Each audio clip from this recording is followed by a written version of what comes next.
Here's to the finest crew in Starfleet. When it comes to my crew, you won't get any argument from me. This is a parody.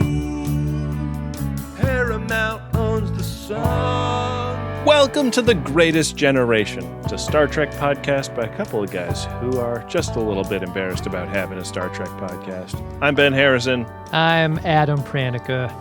How are the brackets going, Adam? People are following behind the paywall at this point, right?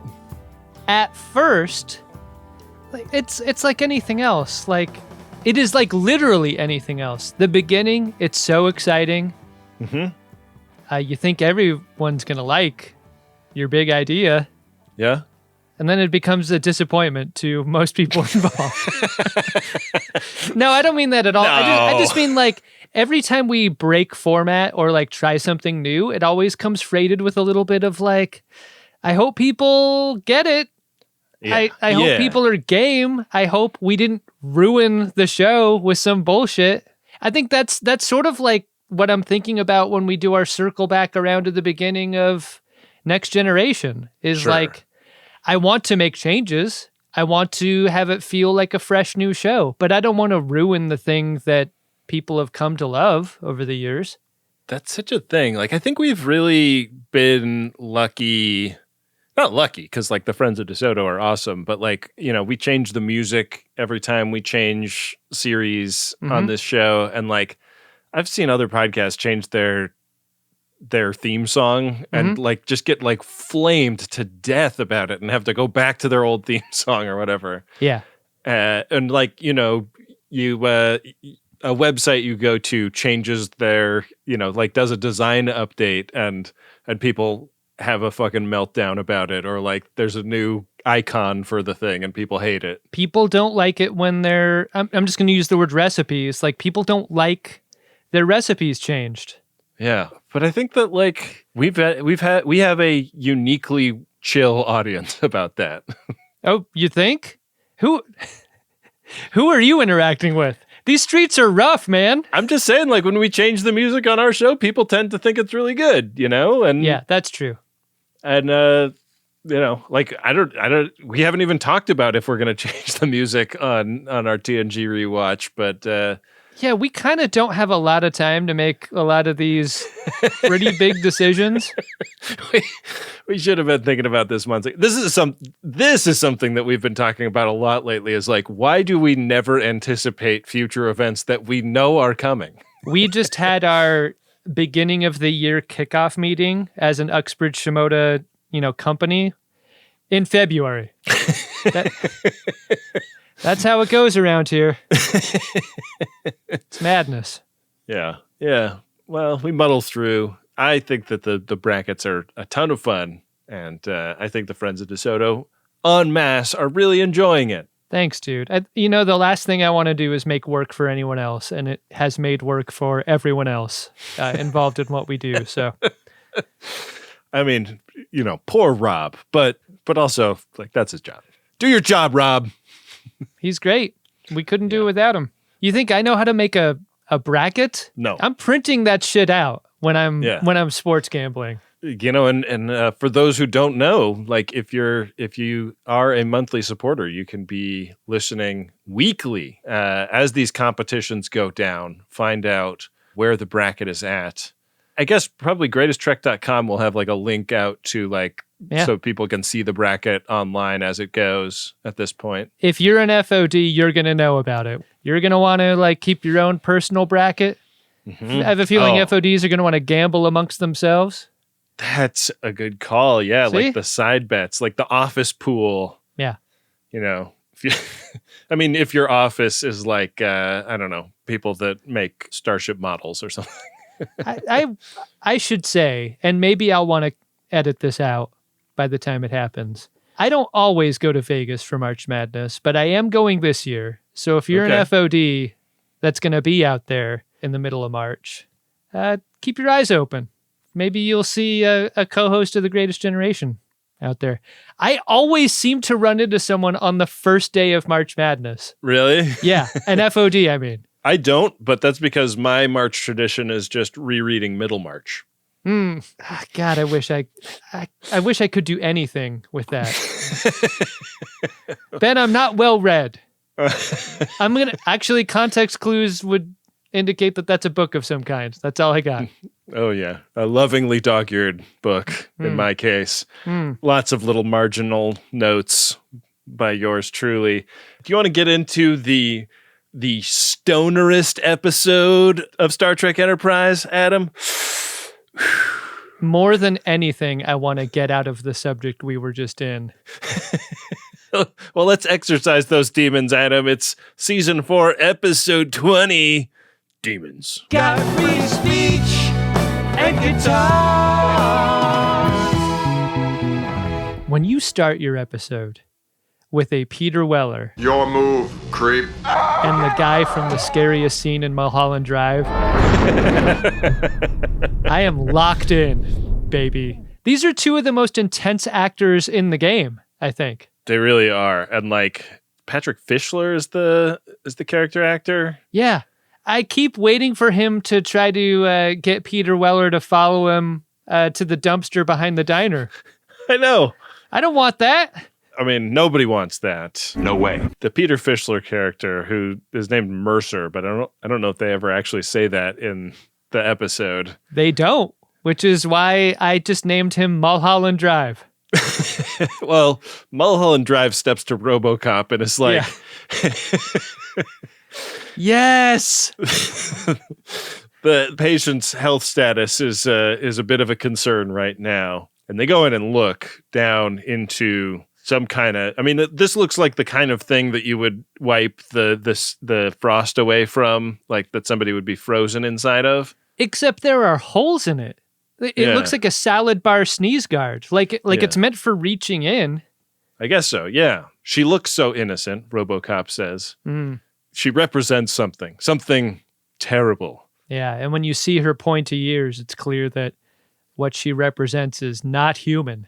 It's a little baby. Yeah, where are the parents? Is my question. Can't be these dudes.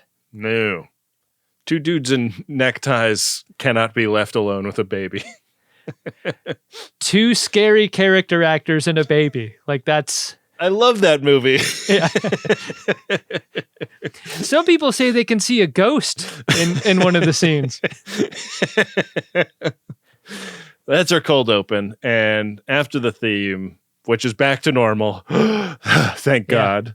Yeah. The entrepreneur has been called home for an historic event. It's the first meeting of the Coalition of Planets. The speaker today is Nathan Samuels. And this is like the first Federation Thanksgiving with all the alien species at this big long table.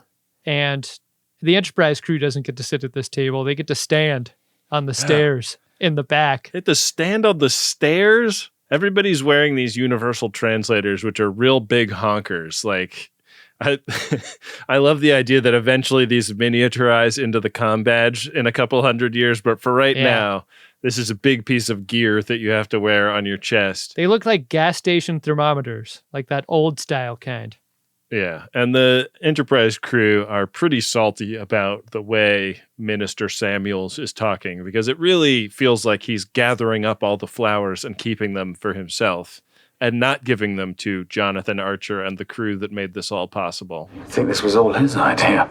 It's not about who gets credit. I definitely saw that as the reason for the lack of enthusiasm the crew shows. I also saw it as just fatigue for standing on the fucking stairs the whole time. But also, I wondered if maybe Trip just doesn't like aliens that much, and if that was at all part of it. He's still feeling a little bit of feelings after the Xindi weapon killed his sister, right? We haven't really checked in with where he is relative to the mean in terms of xenophobia. I mean, he does desperately want to smash an alien. Like on the spectrum, has Trip experienced it all? Like death of family member closest to him and several sexual encounters? Yeah. One of which has left a lasting impact on his forearms. You're never gonna let that go, are you? I mean, he's no stranger to smashing aliens. That's not what I'm saying. I'm Yeah. just saying, Yeah, like it's got to be a deep conflict within him. Yeah. And Minister Samuel steps to them after his opening remarks and is being he's glad handing everybody and complimenting Hoshi on the universal translators she came up with. And she's like, yeah, I mean, I guess we just like went on a bunch of death-defying missions and met about all of the people that made this possible so that I could like learn enough languages to build this. It would have been nice to hear anything about that in your little fucking speech. There's something about the way Samuels is costumed that is coded as feckless bureaucratic dipshit.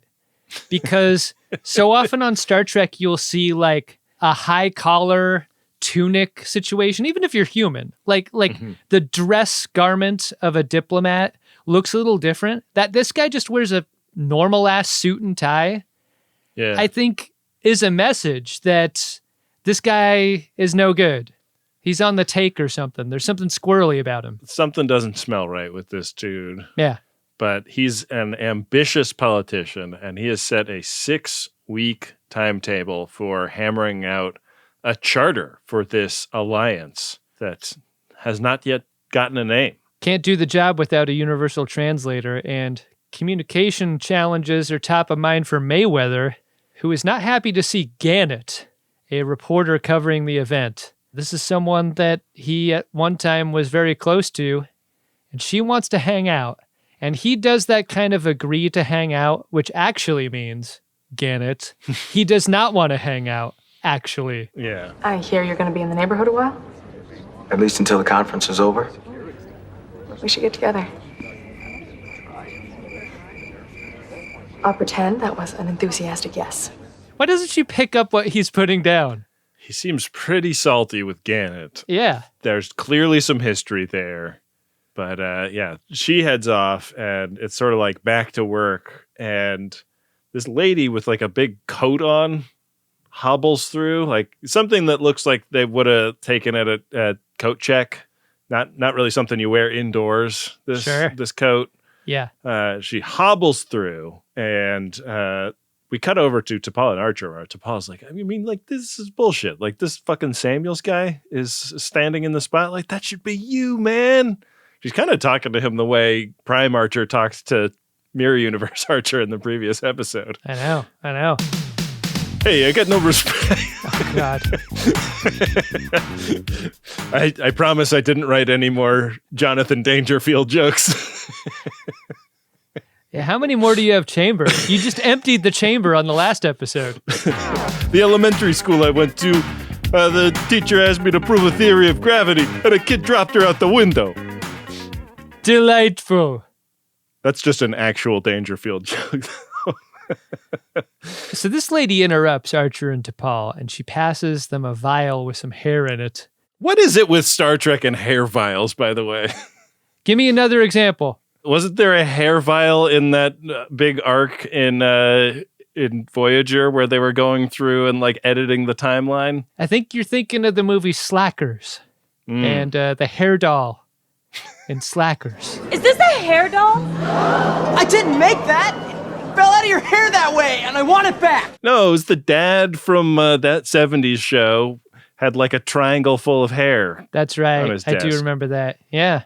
Yeah, so if you were to bid on auctions of props that were in Star Trek, there's actually like a section for hair stuff. Yeah. Amazing. You know who's snapped all of those up, actually, has totally cornered the market on Star Trek hair stuff props? Who? Garrett Wang. God damn it. No, they're not gonna sue. They got no case. Cause parody indemnifies. So anyway, this lady interrupts Archer and T'Pol's conversation, passing them this vial of hair, and warns them that someone is in danger of being killed. And when she kind of topples over, T'Pol looks up at Archer and she's like, "And why is the carpet all wet, Captain?" I don't know, Margot. Because this lady's bleeding out on it. Yeah. She's got a big pistol wound right in the center mass. In 6B on Enterprise, you think that's where she's going to be. No. Dr. Phlox tells the senior staff that showed up that it's RSVP Susan Corey. She died elsewhere.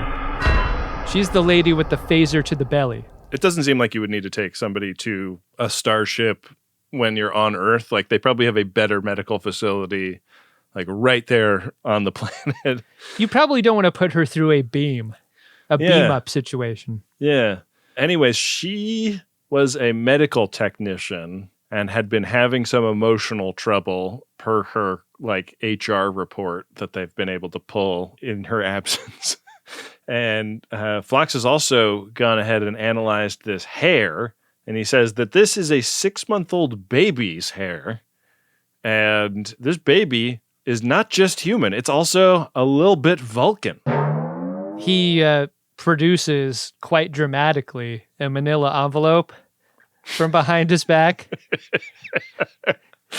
And like, I feel like the senior staff looks around and there's actually more crew in Six Bay than there's ever been before. Yeah, and he really, like, he juices the moment. Like, he takes a really long time to unwind that piece of red string that holds it closed. Dr. Phlox has the lab results, and it is Trip and T'Pol's baby. You are the father! Oh my God. And they're so humiliated that they like run backstage and the camera like chases them down. You see the backs of all the flats that make the sickbay set. Very surprising. Yeah. We cut to T'Pol's quarters later. I mean, what do you do if you're T'Pol and you get this kind of news? You gotta go meditate. Go light a candle. Immediately. Yeah. Trip visits her in the midst of her meditation. And he's like, so are we going to talk about this or?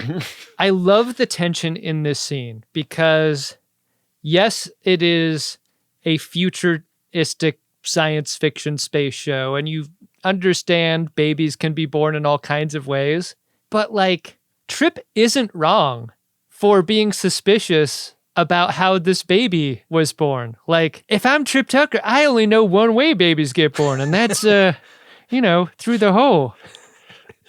When she says she's never been pregnant, I also wanted her to say, but you have. Yeah, exactly.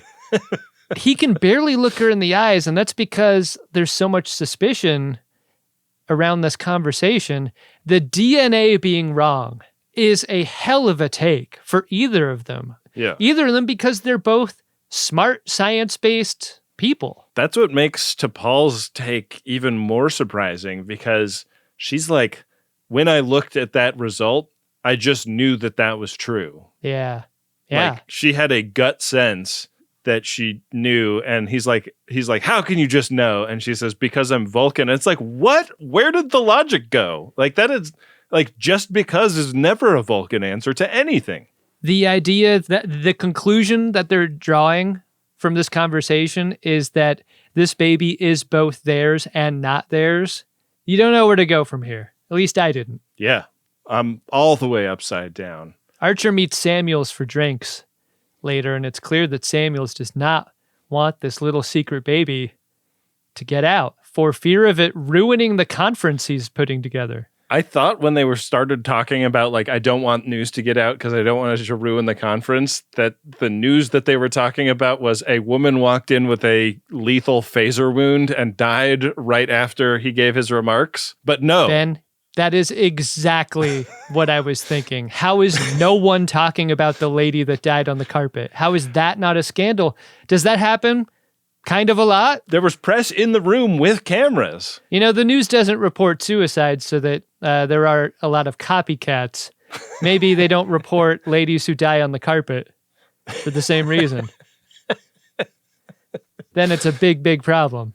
What is Gannett Brooks up to? What's her angle? I don't know. Samuels tells Archer about the sort of like ebb and flow of xenophobia that has been experienced on Earth in Archer's long absence. There was a big spike post the Xindi attack, and it has died off somewhat, but now like they're doing this conference and like it's back to a little simmer.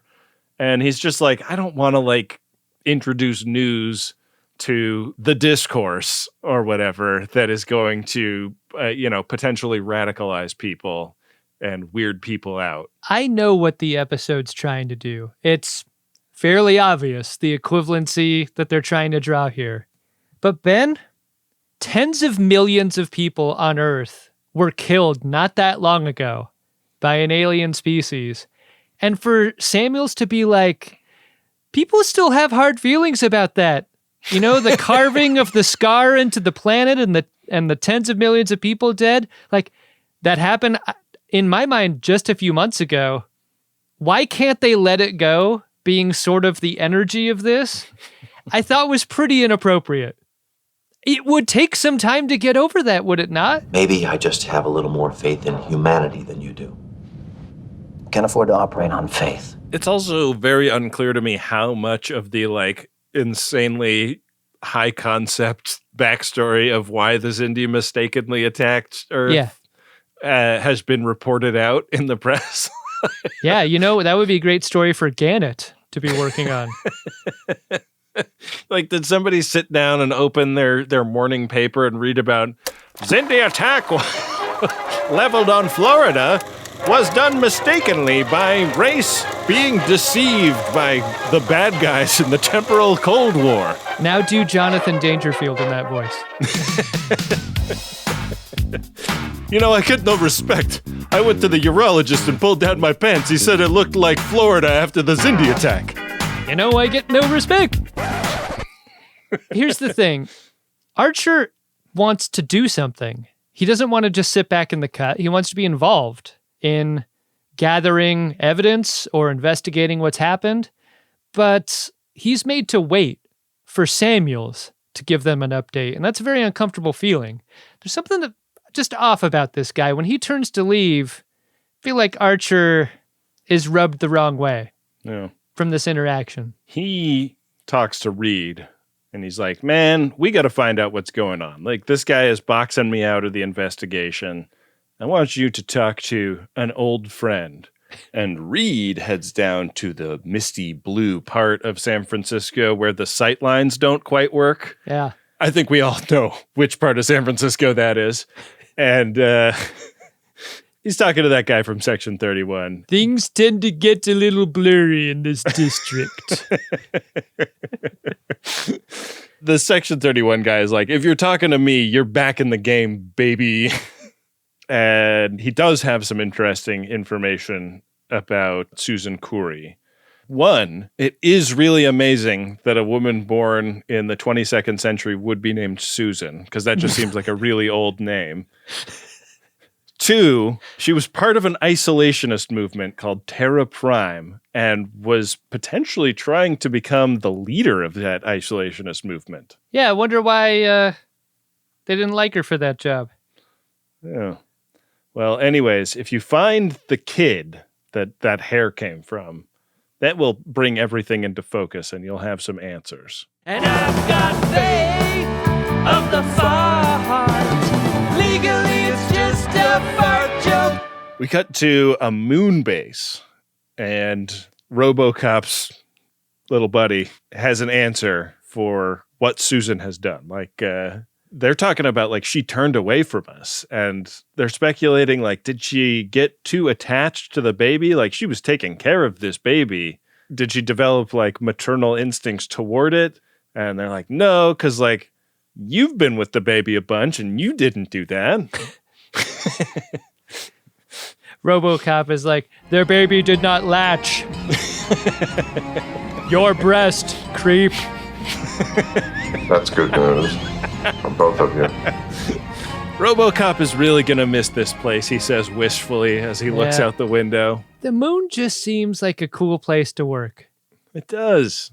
Cool place to look wistfully out the window anyways. Yeah. Yeah, Peter Weller's character doesn't have a lot of nice things to say about this baby. Anytime you throw around the word abomination when talking about a living thing, not a good feeling. Not great. So he sends Mulholland Drive out of the room, and in walks Daniel Greaves, who looks more like a soldier than a scientist. And the meeting they plan for later sounds like something pretty dark. When you're talking about a loose end that needs to be tied up, they need to do this in 1 hour. Guy that talks about abominations can't be talking about anything good when he's talking about loose ends. Yeah, he's not talking about happy hour. That's for sure. On Earth, at HQ, Samuels is talking with a Cordonite. Caridonite? Caridian ambassador.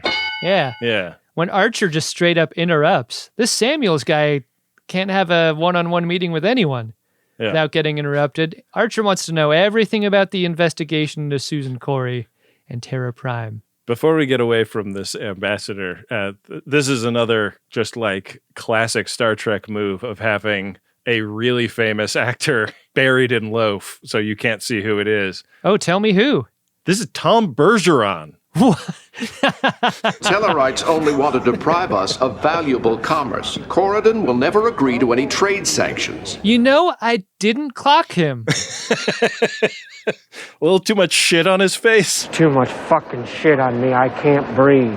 God, look at him. Yeah. Not the first time he's had a lot of shit on him. No. And I'm sure it won't be the last. This is a LeVar Burton episode. Like, they must know that they're not getting renewed at this point and are just doing like the fuck it shit? Yeah. Yeah. Is that what's happening? I mean, I don't think that's a reason to get LeVar Burton to direct your episode. No, but I'm saying like, is LeVar Burton like buddies with Bergeron? And he's like, hey, you want to come be in a bunch of loaf for a day? Great question. We need answers to the Bergeron Burton connection. Yeah. So Archer interrupts these guys to tell them that he wants Starfleet to turn over information from the investigation and everything that they have on Terra Prime. Because normal channels hasn't given him anything. That's why he's got to submit this request. And Samuels was a member of Terra Prime at one point. That's a bombshell. I'm not only the Hair Club president, but I'm also a member. You're not going to shine me on when I know this piece of dirt about you. Is Gannett a bad reporter? Because it feels like every bombshell comes from a character that's not her. I mean, she's a bombshell, I would say. She's not reporting the bombshells. Right. She's, like there's all different kinds of reporters. Like the kind of reporter that gets scoops is but one of the many types. Why you gotta be doing an interview with a fucking infant, huh? He's not an infant. I mean, there's like not really any reporters left at this point, but in an ideal future where we have reporters again, like digging up dirt about the like people in power, you would hope that they would find out shit like this. This revelation made me wonder how someone like Samuels ascends to the level that he does without this ever coming to light. He was 18. Didn't you make any questionable choices when you were that age, Captain? He describes this as a youthful indiscretion because his dad was killed in like a space accident and there was an alien pilot involved. A youthful indiscretion at 18 gets you sentenced as an adult, right? Yes. I don't know, man.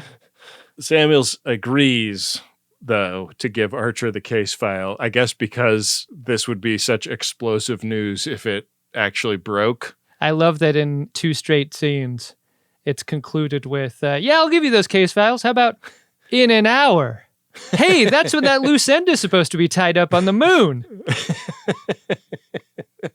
So Mayweather gets a visit from Gannett in his quarters, and he's in his civilian attire, and she kind of slinks in, claiming that she has been assigned to do a story on Enterprise. Like she's going to shadow the crew and show how things work aboard the flagship of Starfleet. Mayweather does that thing that is so natural to do when someone is wearing meta glasses around you and you just realize it. Just kind of withdraws like, what? I didn't consent to whatever this is. Yeah, yeah. I'm not going to be your content. Take them off. Like, I will leave if you keep wearing those. Like, we're in a restaurant. This isn't cool with me.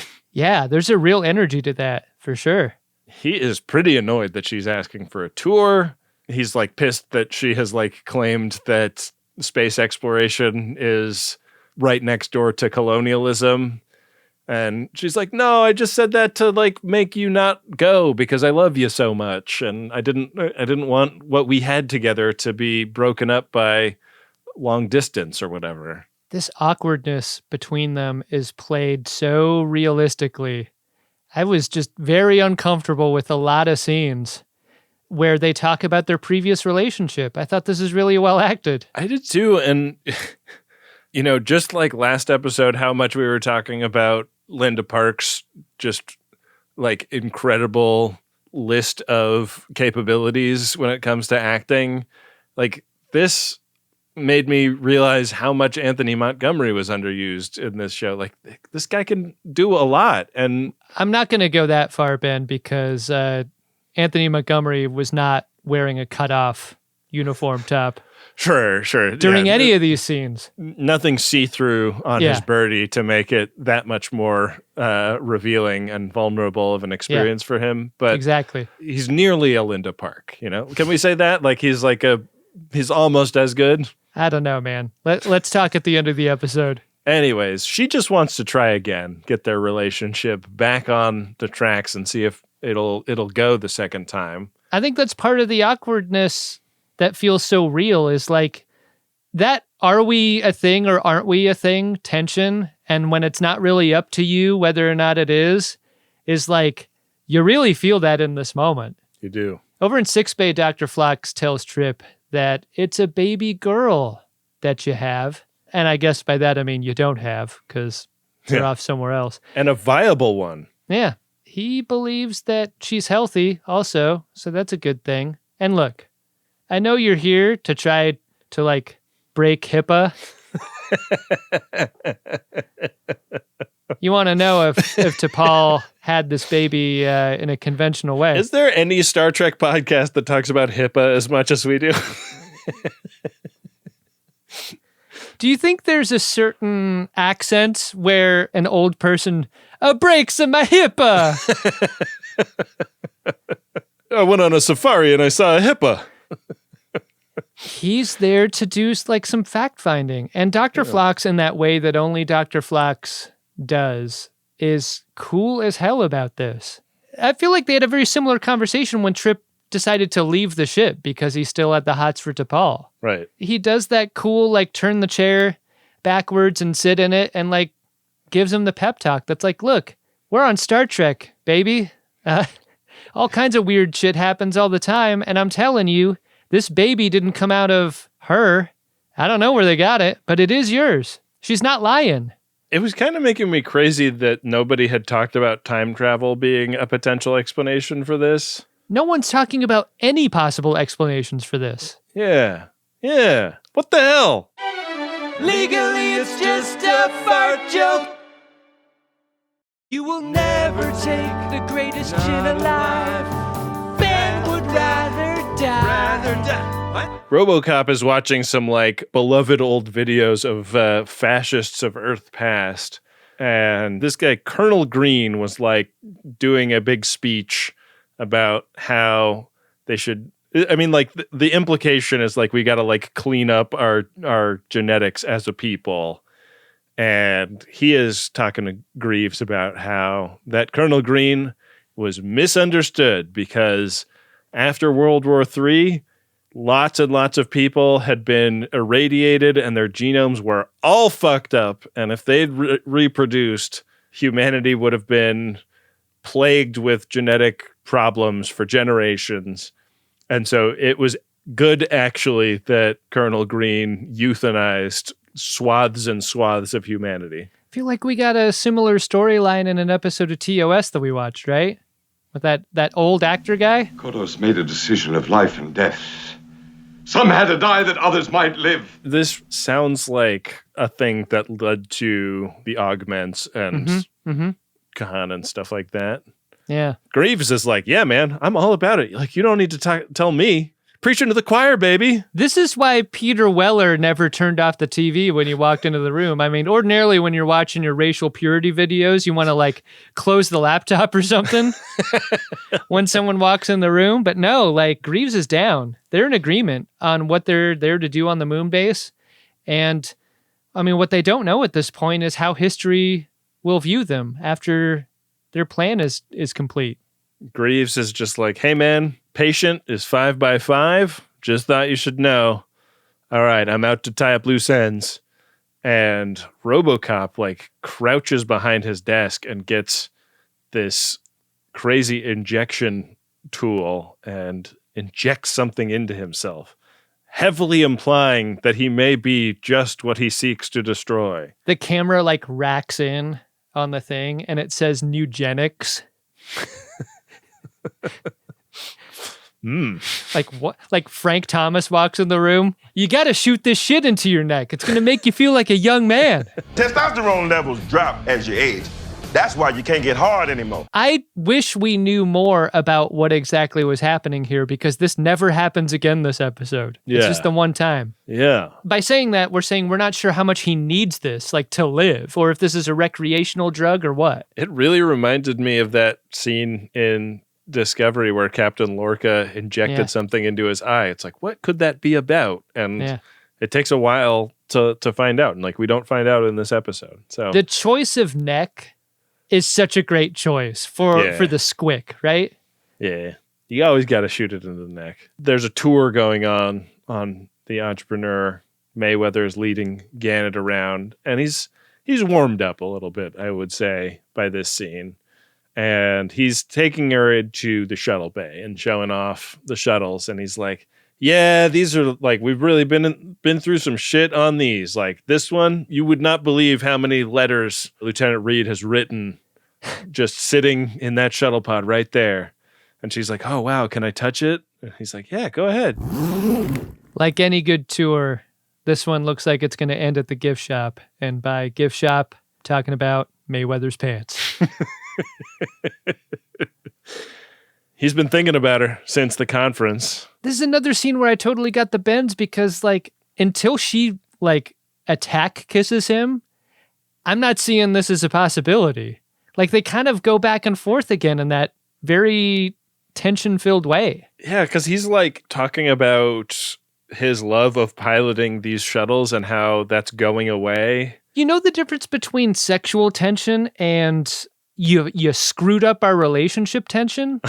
I feel like all of their hang has been the second version. So it's surprising when it turns into the first. Yeah, but that's where makeup sex comes from. And that's kind of what is implied happens here. Like, she drops the headset, so I guess we won't be filming the makeup sex. Yeah, when this shuttle pod's a rockin', I'm coming knocking. Reed. Fucking perv. I need something to do on this ship, Commander. Fair enough. We cut to a McLaughlin group. Issue 1. Where we learn barely any information has been derived about Susan. You really have a problem with that name. I don't have a problem with that name. I was just like, what year is it? I like Susan. Susan's a great name. It's a beautiful name for a boy or a girl, especially a girl or a boy. It's a nice name. It's just the name that every single friend of my mom's had when I was a kid. Okay. Easy to remember that way. Yeah. Not that you were allowed to call them by their first name. Yeah, no. It was like Mrs. Maximov or Mrs. Johnson. Your mom goes over to Susan Maximov's house and she's like, "Are you not entertained?" There was a dream of Bunko once. You're basically describing my childhood, Adam. Anyways, they're talking about like, oh, she had this drug in her that implies she worked at like for extended periods of time in 0G. And Orpheus, a moon mining colony, is tossed out as maybe there because that is low gravity and people go there for a long time. And that's the closest thing like that to the planet Earth. And so maybe we should send an away mission to Orpheus. What do you think of that? Sounds like fun. As long as Trip and Paul can go. That's the caveat. They say they want to go on the mission. And I was like, oh, so they're like going to be with the group that goes? No, it's just them. Yeah. Yeah, that's such an interesting detail, like in dialogue. We want to go on the mission can so often mean we want to go with. But in this case, it means they are the mission. I mean, two commanders kind of, like it feels like they should have a detail with them. But yeah. Anyways, we cut to that mine where it's a crowded operation, lots of people working. Some of it is very manual and some of it looks very high tech. But the manual part involves just like picking up boulders by hand and bucket brigading them off of a big pile. One of those boulders doesn't look like the others, though. No. It's weird how they block this scene because T'Pol and Trip are like walking along and they like approach this rock wall and then they look behind it and it's Mulholland Drive's head. that comes out, and it'll give you a heart attack. You just never see that coming. No, it's so fucking freaky. Yeah. Archer's log tells us that Trip and T'Pol are going to work undercover at this place, and they're looking for a Felicity they can't seem to find according to their map, the map that they've got on them. So they go off exploring through some tunnels that seem like maybe they're out of place, and as they walk, they get to talking. T'Pol is like, look, man, I know you're suspicious about me and this pregnancy. I got to tell you, I'm being on the level with you. Trip is like, I can't hide the fact that I've been pregnant. You can see it all over my arms. If there was some way you could show me that you had been pregnant, that would clear things up. That would really calm me down quite a bit. But no, she can't show him. And they don't get to really resolve this conversation because they find a door and they proceed to head towards that door. And we cut back to the Enterprise, where I've heard of not going to a second location with a reporter, but they went to a second location mid-coitus, it seems like. I won't cease or desist, 'cause we really think it's fair use. Imagine the walk from the shuttle pod to Mayweather's quarters. You know he's putting it in the waistband, like to keep himself from like just sundialing his way through a corridor. I was picturing them like wadding up their clothes and like holding it over their boobs and crotches while like running as fast as they could. You gotta put the clothes back on, man. I know, but that's so much time, you know? That'll kill the vibe. I mean, mission accomplished. The post-gift shop scene in bed seems like everyone's happy with what happened there. Yeah. The reason that Mayweather lasted so long was that he was thinking about his friends in danger on the moon. He was a little preoccupied about a thing that is classified and he can't tell her about. I think that's a good tip for any FOD out there looking for strategies to stay in the game longer. Just think about friends in danger. Get top secret clearance, send your friends on a, Black Ops kind of mission, and then you can just be preoccupied with that. You're not going to bust until you dismiss that from your thoughts. There is some post-nut clarity between them now. She's admitting that, she's not and maybe never has thought about settling down, and that was a reason that they couldn't get on the same level back when they were dating, and on his part, he's wondering if staying in one place as a career choice isn't something that he should consider for himself. So while they are thinking about living their lives in different ways, they still don't seem to be compatible in those different ways that they're considering. Yeah, it doesn't ever feel like they're going to boo up with each other, even if these like big life changes they're thinking about actually take place. They seem like two exes that are eventually just going to really root for each other to be happy. Yeah. It's a Jerry and Elaine situation. Yeah. Your girlfriend? Well, actually, we did date for a while, but that's really not relevant here. So on the Enterprise bridge, Hoshi hasn't heard back from Trip and T'Pol, and things are starting to feel a little stressful the longer they have to wait. Right. On the moon mine, Trip meets a miner. It doesn't sound as bad as you put it, though. Right. Yeah. It's not like he's like at the moon base's high school or something. He's not like trying to buy beer at the moon base commissary and like a kid in the parking lot is like, hey, Trip, you're Trip Tucker, right? Will you buy me some ale? This dude is very openly anti-alien.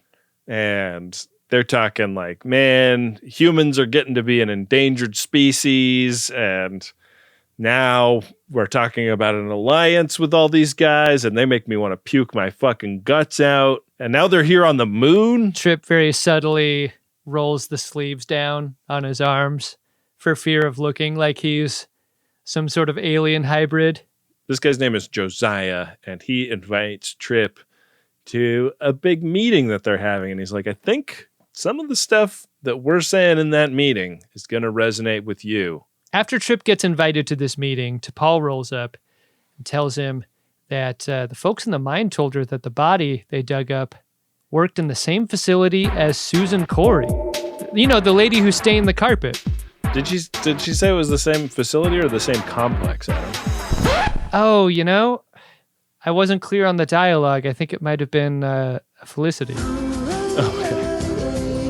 So we go to this meeting, and Josiah is actually the keynote speaker, which I didn't see coming. I didn't think he was going to be the guy, but he's the guy. I think you don't want to say that if you're the keynote speaker. It kind of makes you sound douchey. Like, right. Hey, come to the big meeting.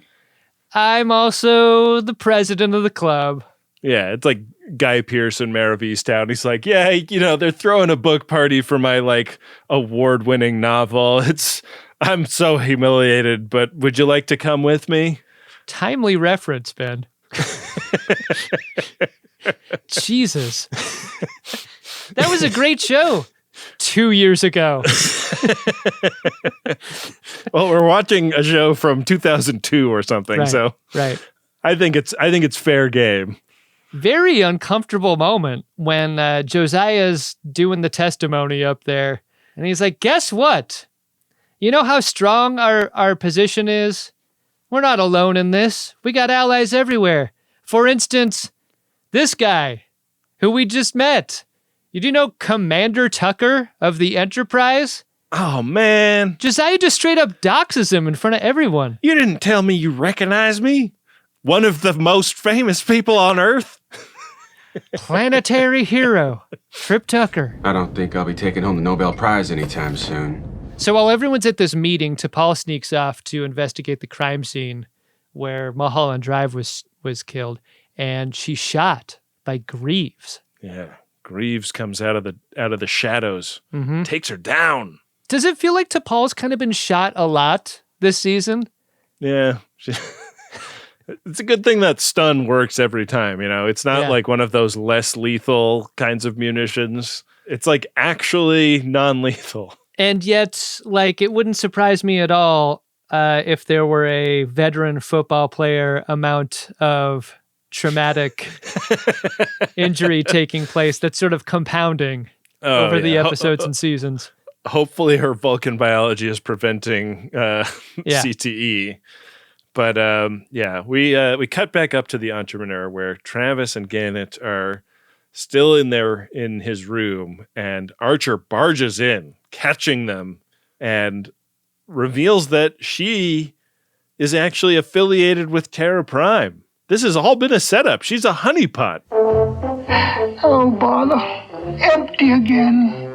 Only the sticky parts left. Oh, it's so embarrassing.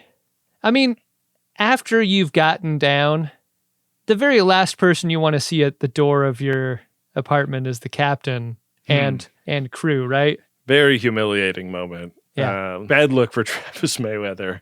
But, you know, her feminine wiles, he was no match for them. This is what it costs to be in the A story, you know? Greaves, it turns out, is friends with Josiah, and they have captured the away team, and now the villain reveals himself. RoboCop introduces himself as John Frederick Paxton, and he's like, hey, got your kid. That little peanut is safe and sound. I was so surprised that Peter Weller's character turned out to be the bad guy.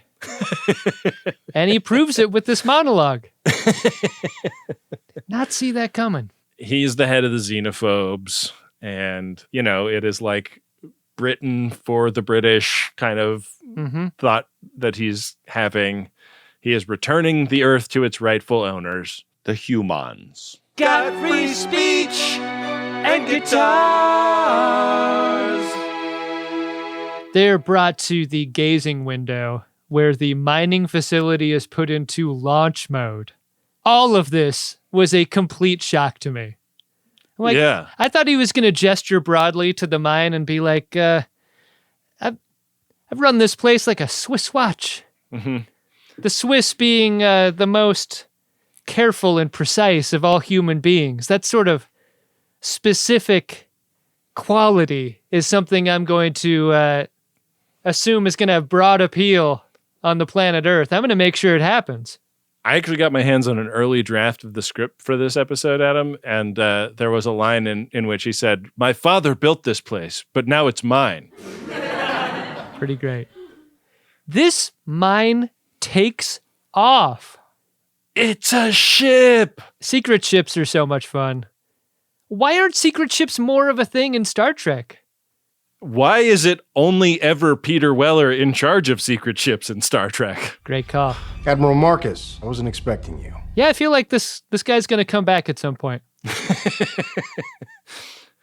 Another bomb drops about Gannett, the reporter. It turns out she reconfigured her universal translator to record all of the delegates at the big meeting. And this is another huge scandal that threatens to blow apart the delicate beginning that is going to be the Federation. A beginning is a very delicate time. Poor Mayweather is like made to feebly argue in her defense as like Archer and Hoshi and everyone else is like dumping evidence on the table. Mayweather doesn't even have a seat. Like he's just standing trying to help her. Mm-hmm. All of this evidence is damning. I mean, it's kind of like that scene in Mayor of Easttown where they're interrogating the girl that punched the dead girl in the first episode, and she asked the lawyer up like immediately. Ben, I'm watching The Pit right now. I'm like, I am 14 prestige TV dramas away from Mayor of Easttown at this point. I can't go back. So Gannett does that thing where she asks for a lawyer instead of answering more questions. That's what I just said. That's why I brought up that scene in Mayor of Easttown, because she asked for a lawyer in that. I'm presuming that's going to get cut out because no one's going to get the reference. How about no? I think this is going to have a lot of fun, Pennsylvania regional accent drops in it as an episode, A lot of, she fell right down in the water. Mm-hmm, mm-hmm. Archer takes a radio call from the bridge alerting him that you're not going to believe this. The mining facility is in orbit because it can fly. And not only that, it's going to warp. And they call it a mine. A mine! Holy fucking shit. I love that it goes to warp, like, not Frisbee style. Yeah. But, like, throw a banana cream pie at a clown's face style. I sure wish somebody would give me a banana cream pie. Yeah! I tell you, I get no respect. Stop. Stop it. On the bridge of the mine, Starfleet hails and is ignored. So the entrepreneur has to pursue them, and the mine arrives in orbit of Mars and is landing there, and they bring up the blast shield that they brought down in front of the front window, and we see this complex of satellite dishes. Like, it kind of looks like those like radio telescopes that they use to prove that we're alone in the universe. Yeah. But they use a Canadarm to grab onto a big pipe leading to these things and tie into it. And Greaves announces that it's theirs. And this is a big I touched moment. it. It's mine. It's like when Ariana Grande licked the donut. Mm-hmm. Yeah. So this is where it all begins, says RoboCop. And we learn that what they're doing is taking control of the Verteron array, which is a system defense system. And they broadcast a signal on all bands announcing that he is in control of the Verteron array, and unless all of the non-human people leave the system, he's going to start firing on any ship that happens to be in the system. And to prove that he's not fucking around, he shoots a beam at the Earth's moon for quite a long time. He should have shot it at Earth at the exact same scar that the Xindi shot. Right, because he's just shooting like what on the moon? It doesn't seem like there's anything there. Exactly. Yeah. Yeah. Terra Prime forever, Adam. To be continued, Ben. That is our episode. Did you like Demons? I can't pay. Good for late. Got I really did, but I want to ask you if it hits a little less hard. You know, all of these racial purity themes. If it hits a little bit hard after the Mirror Universe episodes, or if that is strategic and intentional. Like if you want this story butted up right after the Mirror Universe episodes. Oh, it felt very strategic and intentional to me because like all of that like purity, like they're drawing a pretty straight line in the equivalency of it. I guess by asking that question and understanding that to be true, I am a little disappointed by that because I don't need the hand-holding. Yeah. I don't need to be told to look exactly here to understand what they're trying to do. And it feels a little obvious in a way that I don't need, but maybe when this episode drops, you got a less sophisticated audience. That's what I'm saying. Like that we're in 2026. This is before Mayor of Easttown back then. They didn't have the benefit of Mayor of Easttown to like understand these kinds of things. You're true. Much less Task. Now all we're doing is looking through the prism of wood or ice and understanding. Right. In a way that yeah. Look, you hire Peter Weller for one job, to hit fucking dingers in dialogue. And he does that. If for no other reason than that, it's a pretty fun episode because he's the heavy in it. Indeed he is. And also, I guess, Trip and T'Pol have a baby. I'm curious to see how that ends up. Yeah. Where they got it. And Anthony Montgomery got to do a ton of shit that he doesn't normally get to do. Yeah. Special episode. I feel very similarly to you, Adam. And I also feel very strongly that we should look at some Priority 1 messages. Okay. Priority 1 message from Starfleet coming in on secured channel. Need a supplemental income. Supplemental income? Supplemental. Supplemental. Yeah, it's extra. The interest alone could be enough to buy this ship. Adam, this is a promotional Priority 1 message. And it goes like this. Attention, friends of DeSoto. It's been a long road getting from there to here, but after 20 years of faithful service, Jaren Janeway, a.k.a. at the Andorian, has taken the center chair as executive director at Out Youth, an Austin-based nonprofit providing life-saving support to LGBTQ plus youth across Texas. Now officially the captain, Jaren continues the mission, ensuring that youth boldly go into a better, brighter future. Hey, Ben and Adam, can we get that at the Andorian drop to celebrate these new pips? Of course you can. Of course. And if I'm not mistaken, we spent some time with at the Andorian at this past STLV. Yeah, I also remember meeting them. Had a great time. Doing great work out there, important work. So visit outyouth.org/Janeway to throw some scarves of support at LGBTQ plus youth and wish Jaren well as they set off on the greatest trek of their life. Hell yeah. Hell yeah. The Andorian getting the greatest gen bump the way that they should for LGBTQ plus youth. Pretty great work there. If you'd like to get a Priority 1 message on the show, we'd sure appreciate it. Helps keep the lights on around here, and it's very easy to do by going to MaximumFun.org/Jumbotron. Slots are available from now until the end of the series, so get in there. Hey, Adam. What? Did you find yourself a drunk Shimoda? Incredible. Drunk Shimoda! I don't know, man. I mean, how is it not Peter Weller? Peter Weller, so evil. So good at being evil. You put a suit on him and you sit him behind a desk watching old cable news clips. Mm-hmm. That's all he needs. Write some good dialogue. He's a really special actor. Just to draft on what you're saying a little bit, he looks like he's having fun without looking like he's having fun in an interesting way.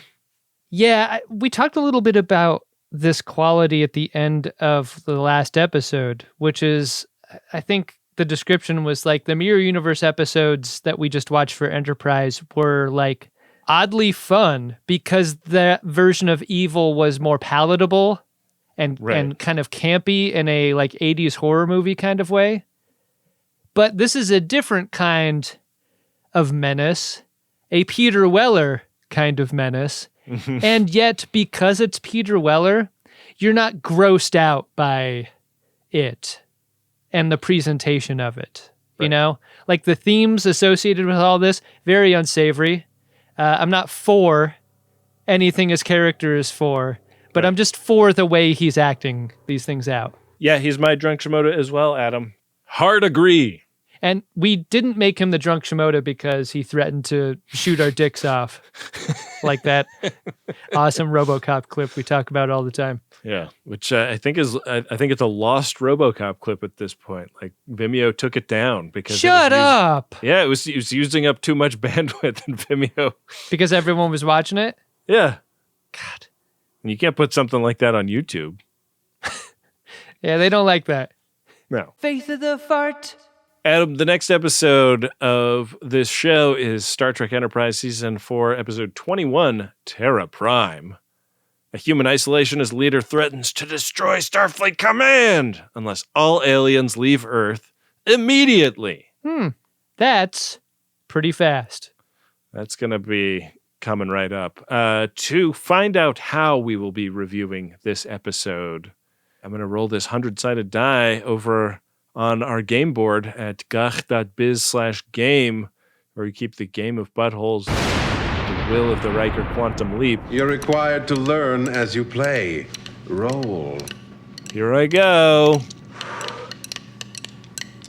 Woo. Adam, I am so sad to say I've hit something.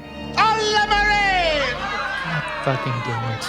We are on, a number that is very important in Star Trek.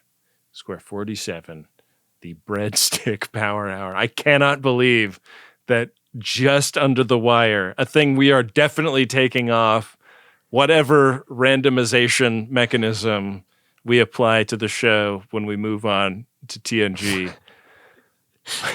We have to record a breadstick-isode next time. I literally don't know if it's medically possible to do what this is, this challenge. It might be a little easier using your fingers. Vulcans don't touch food with their hands. Grandma taught me never to judge a species by their eating habits. All it says on the game of butthole is breadstick-isode. What does that mean to you? I'm so impatient, man, can't wait to bring that bread out. Oh, do you want breadsticks? A breadstick every minute for an hour is not possible. I don't think that's possible. With proper discipline, anything's possible. Can we make it like a regulation bite of a breadstick every minute for an hour? I mean, even that. It's going to sound disgusting. The mesophones will destroy us. Don't we have to veto this? We cannot do this episode, Adam. If we're talking about the breadsticks that are the super long stick kind that come in a cup on the table at a red checkerboard Italian restaurant, and if it was 60 bites of those, I think it's possible. But your point remains, it makes a bad show. It's going to be disgusting. We got to do something about this. Do you think there's just time to think of what this is going to be before next time? We've got a few days to come up with what the fuck even is a breadstick power hour. And what the hell? Is it something where we like check in with each other an hour before recording? And we're just independently start our breadstick power hours, and then we start recording at the end of the breadstick power hour and report back on what it was like? Do we make a bread? Like we make a homemade loaf of bread, and then we talk about it during the Marin, what we made, how we made it, sample it. But that's not a power hour. It's not, because it's not a punishment, and that's what a power hour is. Yeah. I got a cough button. I could just hit the cough button every time I eat a bite of breadstick. But you're going to be chewing for longer than the 60 seconds. Like, eventually you're going to run out of saliva. This is, This fucking sucks. Hey, Wendy, leave all this in. Like, we are really, I think we have to veto. I just think we have to veto. Let's open the next show with what our decision is. I think there's a perfect idea here. All right. with that, we got to go. And we have to thank the Friends of DeSoto that support on a monthly basis by going to MaximumFun.org/join. We have to thank the great Wendy Pretty, our producer and editor, who I'm sure is very glad she does not have to participate in any such power hour. We got to thank Rob Adler, who I'm sure is preparing an article about this for the Greatest Newsletter as we speak, like a oral history of the Breadstick Power Hour. I can't believe that the Breadstick Power Hour is coinciding with March Madness stuff. Pretty big March for us. Got to thank Bill Tilley, the card daddy, who's making hilarious trading cards out of every episode and posting them on the @GreatestTrek social media accounts. Man, we got to thank Adam Ragusia, who made the parody of Faith of the Heart by Diane Warren, and Dark Materia, who made the Picard song. With that, we will be back at you next week with another great episode of Star Trek Enterprise and an episode of the Greatest Generation Enterprise, where the thing we are expelling from the system is saliva from our mouths. Yeah, I think I just turned into a salt monster at the end of that episode. Awful. You did it. I'm sorry. Terrible roll. I wanted the cheese plate so bad, and we never got the cheese plate. Would have been so much better than this. Make it so.